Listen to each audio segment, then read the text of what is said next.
Since video games have become a cultural phenomenon, players have been wondering how to optimize their runs. Super Mario games are famed for having the occasional cheeky warp pipe that flings you forward across the land, and they're not the only ones. Developers can also be wily beasts, and sometimes they really love to challenge players to find the quickest and most efficient ways around their games. In doing so, developers will hide these paths of least resistance in the most unlikely places, leaving players to ferret around all the nooks and crannies of any given level, hoping to tease that extra nugget of speed out of the gameplay. Want to zoom through some classic titles? Well, I'm Jess from What Culture, and here are 10 secret video game shortcuts you definitely missed. Number 10. Cave Story. Getting Dragon from the Island. Cave Story is an absolute cult classic, one of the early paragons of indie gaming. The game has been through 2 development cycles, from original creator Daisuke Pixel Amaya to Enhanced Edition developers Nicalis.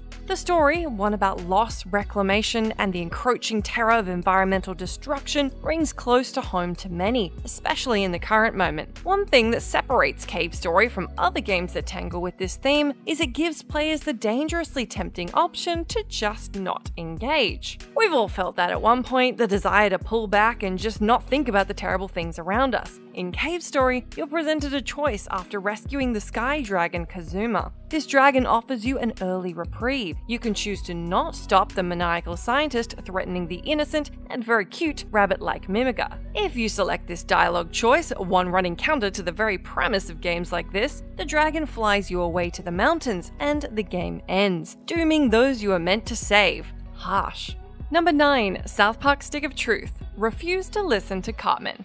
It's fairly difficult to describe this shortcut without getting into not safe for work territory, as you might expect with a game from the minds of South Park creators Trey Parker and Matt Stone. Towards the end of the game, returning character Mr. Slave reveals that the game's antagonists have stored a nuclear bomb in, well, a particularly compromising place. I'm not going to go into detail here, but if you've seen an episode of the show before, you can probably imagine. As the new kid, Cartman asks you to shrink down and retrieve the aforementioned nuke in an upsettingly scatological way. The game doesn't tend to give you loads of narratively impactful choices throughout its runtime, but this is one of those moments. If you so desire, which you probably would, you can leave the room where this frankly gross quest would take place, walking straight out the door. Of course, doing this triggers a cutscene, which is just a nuclear explosion, followed by rolling credits. It's certainly one way to finish the game early that you may have missed.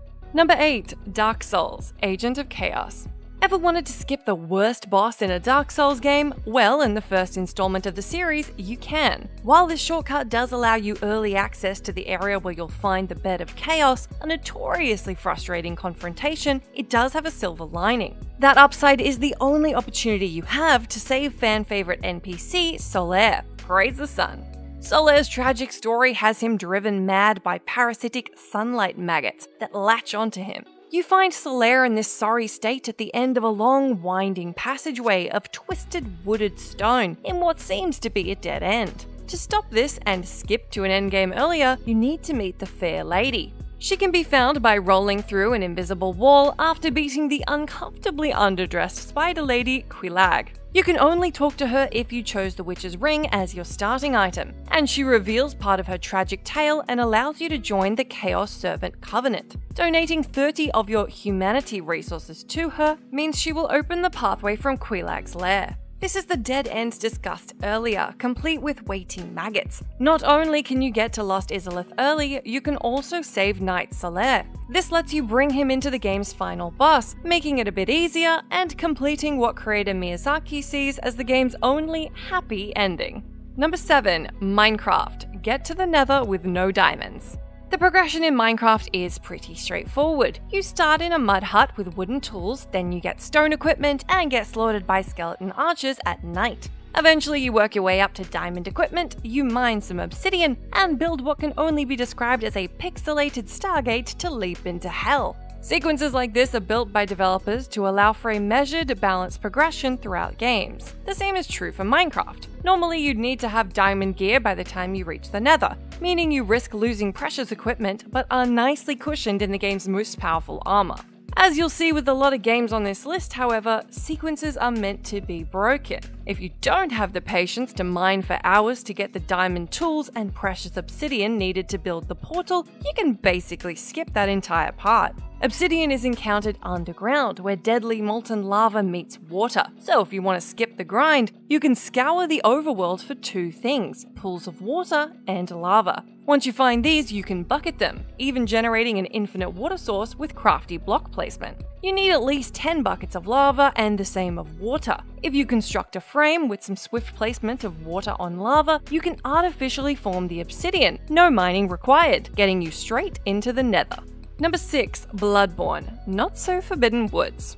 Bloodborne speedruns are glorious things to behold. Not only is it a chance to marvel at the technical brilliance of gamers making light work of one of the most difficult games ever made, but you also get to see the speedrun landscape evolve every time the game is patched. This is because speedruns of the seminal FromSoft title often rely on exploiting extremely specific architectural glitches that can shift you past obstacles, bypassing huge swaths of the game. While early examples of this were quickly patched out, speedrunners found a new exploit in 2020 that allows you to complete Bloodborne in just under 26 minutes. That's right, you don't have to spend 3 hours dying to the blood-starved beast. This particularly tricky set of inputs has you bait the first enemy in the game to a specific point, have it grab you, and grapple your avatar into a wall while you mash the L2 and R2 buttons. As you pull away from the wolf, you clip into the architecture, and a brief walk will drop you straight into the Forbidden Woods area. While speedrunners now swear by the shortcut, Bloodborne's developers could have never anticipated it. Players beware, if you try this skip and succeed, you will be an entirely fresh character in a near endgame area. So unless you're particularly experienced, you better make like Dark Souls 1 and prepare to die.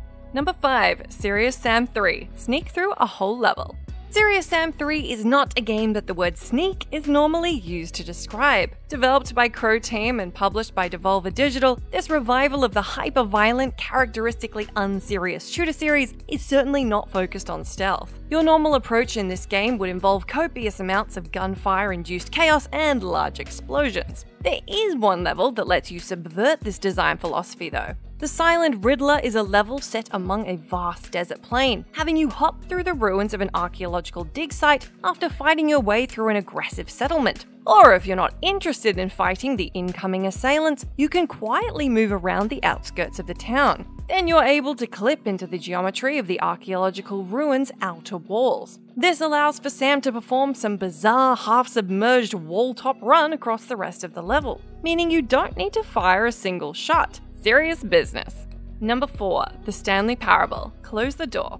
The requirements for shortcuts differ vastly. Some games require frame-perfect timing on inputs to exploit glitches in geometry. Some games need a very particular set of narrative choices to be followed before you can skip part of a game. The Stanley Parable just lets you rudely close a door. At the start of Galactic Cafe's irreverent existentialist comedy, the eponymous Stanley is offered something unusual. His cubicle door swings open and a mysterious voice begins to narrate his inner monologue. How peculiar.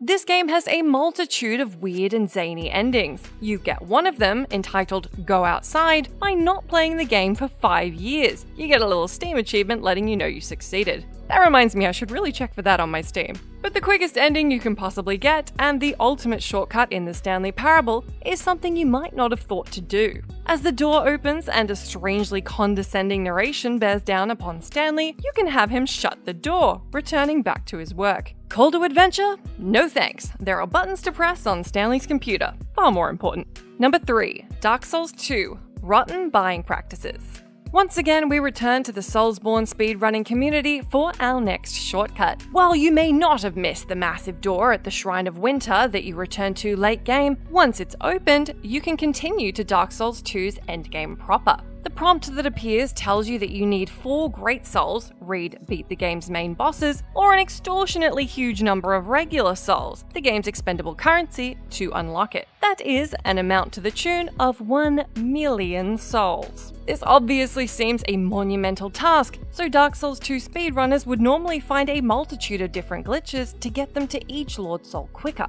Until, of course, someone figured out a shortcut. The ugly fellow you're likely watching in the video right now is a boss called the Rotten, who bestows a fairly substantial number of souls when defeated. In Dark Souls 2, you can use an item called a Bonfire Aesthetic to reset all the enemies in the area and make them harder. This entails them dropping more souls, as they're often more difficult to defeat. One canny speedrunner figured out that it's actually an awful lot quicker to use these items to respawn and kill the gruesome Rotten 4 times in a row than to beat the other bosses. With a bit of practice and a thrusting weapon, the Rotten becomes relatively trivial, allowing you to skip to endgame fairly early on.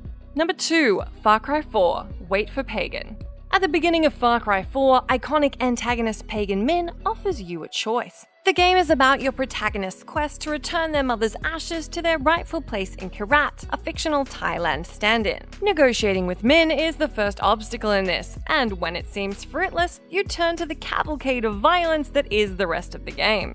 Pagan's offer is one that most gamers think they've seen so many times before. He beseeches you to stay and wait till he returns, offering a peaceful solution. You can wait, but there's no cutscene or time skip, even after 5 minutes. A cue that most players understand to mean, time to go, the video game is starting. Unless you have a little patience, pardon the take that quote. In 15 real in-game minutes, Pagan Min returns to the dinner table. He tells you that he thinks your request is fair and your mother's ashes are returned to their rightful place. It's fascinating for a game in the Far Cry series to toy with a player's expectation of and willingness to commit acts of virtual violence. This weird little inclusion acts as a snarky but fairly cutting remark on the enthusiastic bloodlust at the heart of a lot of video game premises. Although it must be said, waiting at a dinner table is much less satisfying than Far Cry 4's gunplay. Touché, Pagan.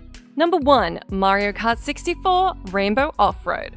Rainbow Road. If you played any Mario Kart game, that alliterative name strikes fear into your heart. The Technicolor twists and turns spiral and meander across the star-spotted void of space, and woe betide any that fall off that striped circuit. Unless, of course, you're playing Mario Kart 64. If you were one of the lucky few falling off the track here, or more accurately, jumping, an even crazier concept, at an incredibly precise point after the race begins, you can fling yourself over a huge portion of the track. It involves a very particular drift turn coupled with a jump that rockets you to a point far ahead of your opposition. One of the most striking elements of any Rainbow Road track is that you can see the entire ribbon racetrack swirled throughout space. But Mario Kart 64 is the only game that really lets you risk it all for a shot at victory.